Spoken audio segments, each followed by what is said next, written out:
আজকে এখন করতেছি ডিম ভুনা। এখানে ডিম একটু ভেজে রাখছি।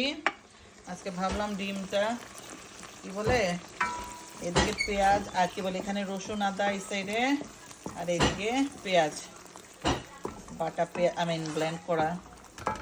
এখানে এই এখানে ভাজবো কিছু সময়। এই এখানে অনেকগুলো পেঁয়াজ ব্লেন্ড করছে, এখন মনে হচ্ছে বেশি হয়ে যাবে। সো এখন এই পেঁয়াজটা ভুনবো অনেকটা সময় ধরে। এরপরে দিয়ে হলুদ, রসুন হলুদ, ধনিয়া, জিরা সব একটু একটু দিয়ে ডিমটা দিই। অ্যাটলিস্ট কিছুটা সময় এটা ভাজতে হবে। এই তো এখানে পেঁয়াজ কি বলে, পেঁয়াজ খুব যে একদম ভাজছি তাও না, বিরক্ত লাগতেছে। এখন করবো, ভাজবো আদা কি বলে মরিচের গুঁড়ো, ধরে গুঁড়া, জিরা, ধনিয়া একসাথে করে দিয়ে দিছি। এখন এইটাকে অনেকক্ষণ ভাজবো।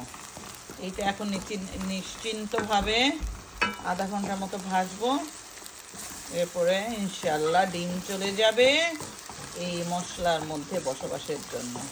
এরপরে চলে যাবে আমাদের কি বলে পেটে, মুখে। প্রথমে যাবে মুখে, তারপর পেটে। এই তো আমি এখন ধুম মুভি দেখতেছি। ধুম 2, 1, 2, 3 সবগুলোই দিয়ে দিচ্ছে নেটফ্লিক্সে। ভালোই, আমি সো হ্যাপি। আগের মুভিগুলো আমি ধুম 3 অ্যাকচুয়ালি ইয়েতে গিয়ে দেখছি, হলে গিয়ে। আমার খোলা ছিল পিচ্ছি তখন, আমার ছেলে ছোট ছিল অনেক, তারপর ওরে নিয়ে দেখতে ভালো মতো দেখতে পারি নাই। এই তো এখন দেখতেছি ধুম 2। সকালে দেখছিলাম ধুম 3। এইটা হোক, অনেকক্ষণ ধরে হবে, তারপর যা করার করবো। তো আমার মশলার কি অবস্থা, এখানে একটা মাঝখানে একটা অর্ধেক একটা টমেটো কেটে দিচ্ছে। এখানে সামনে রাখা ছিল, সকালে বার্গার খাওয়ার জন্য বার্গার সাথে দিয়েছিলাম, ভাবলাম দিয়ে দিই, ফেলবো। এই কাঁচামরিচ কয়েকটা বাইরে ছিল, দিয়ে দিলাম। বাইরে থাকলে নষ্ট হবে, এগুলো দিয়ে দিই। আমি আবার কাঁচামরিচ খাই, অনেকে তরকারির সাথে ভুনা টুনার সাথে কিছু দিলে জাস্ট ফেলে দেয়, আমি আবার ওইটারে মাখাই খাই, আমার ভালোই লাগে। মোটামুটি অনেকক্ষণ কষানো হয়েছে, তেল বের হয়েছে। এখন ডিম সহ কিছুক্ষণ কষো, তারপর দেখা যাক কি দিব। কি রে, আমার ক্যামেরাটা কেমন ঘোলাটে হয়ে আছে।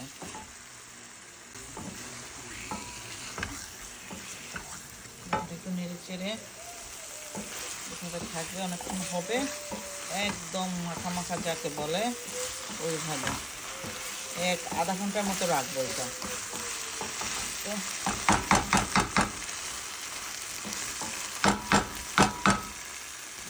তো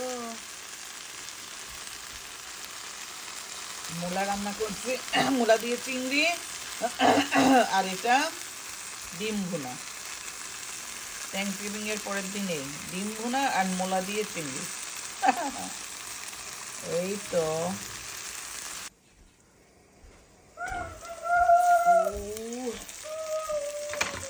একটু ধনে পাতা দিব, ধনে পাতাটা একদম কম, জাস্ট নামে মাত্র।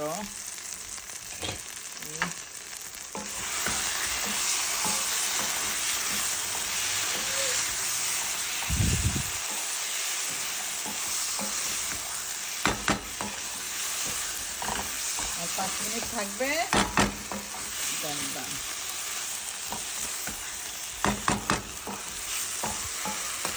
আমার ডিম ভুনাটা এত পছন্দ, কয়েকদিন না খেলে মনে হয় কি যেন খাই নাই। আর সাথে তো ডিম ভাজি, ডিম পোস্ট এটা আছেই। মাশাআল্লাহ, ডিম না থাকলে যে কি হইতো আমার মতো ফাঁকিবাজদের, তাই না? ডিমটা জানটা বাঁচায় রাখছে, এই আর কি।